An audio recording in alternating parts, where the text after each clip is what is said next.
Spirou, Ouais. c'est un monument. Ouais. Alors Spirou est un monument. Spirou est un monument parce qu'effectivement ça a été euh, un des journaux qui, notamment dans l'après-guerre, ont permis l'éclosion de la bande dessinée franco-belge euh, avec des talents uniques comme Gigé, Franquin, Robat, Peyo.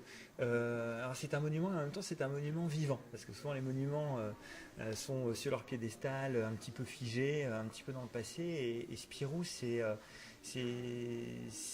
un personnage qui vit, qui continue de vivre. C'est aussi un journal, hein, c'est un peu particulier, parce qu'il y a le personnage de Spirou, il y a le journal de Spirou. Un journal Spirou qui continue chaque semaine d'attirer près de 300 000 lecteurs et puis de proposer de nouvelles aventures à tous les publics, puisque c'est notre caractéristique. Hein, vous pouvez lire nos BD de 8 à 88 ans. Et puis Spirou, c'est un personnage qui continue de vivre, et je crois que l'album que nous défendons aujourd'hui avec Yann et Olivier Schwartz le démontre parfaitement. Les auteurs peuvent encore apporter quelque chose de nouveau, leur touche, continuer l'histoire, justement, avec un tel personnage.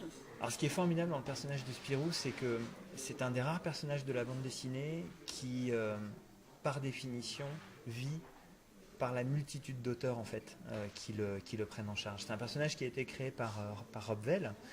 Charles Dupuis cherchait à trouver un personnage qui incarne son journal son journal d'illustré.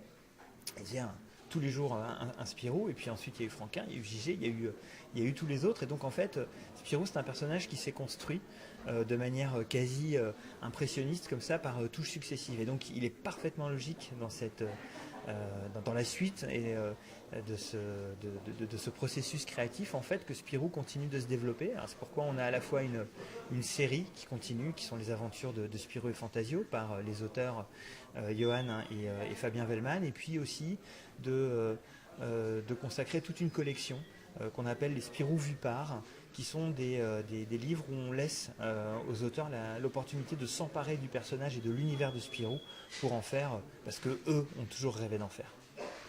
On est à quelques jours là, de l'ouverture du festival Angoulême. C'est un rendez-vous incontournable pour un éditeur, justement.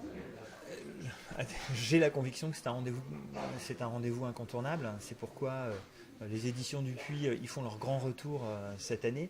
C'est vrai que quand on a la chance d'avoir un événement qui revient tous les ans comme ça, et qui attire tous les médias de France mais aussi du monde, parce que le festival d'Angoulême c'est un festival qui est très regardé par les professionnels de l'édition, du comics aux États-Unis mais au Japon également. Et ben, c'est important que les éditions Dupuis puissent venir à la rencontre de leur public pour montrer tout ce qu'on crée, et puis aussi pour échanger avec les autres auteurs, et puis pour que la BD ce ne soit pas simplement des livres dans des rayons, mais que ce soit aussi des moments, que ce soit des événements. Voilà, c'est notre résolution et notre motto pour cette année pour Dupuis Angoulême, c'est que la BD ça se vit. Donc je vous invite, j'espère que vous pourrez venir.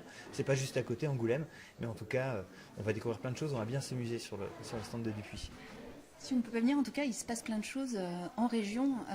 Nancy particulièrement, Ouais. c'est vraiment une ville de BD, avec des passionnés qui défendent la librairie indépendante depuis 40 ans. Nancy, c'est une ville de BD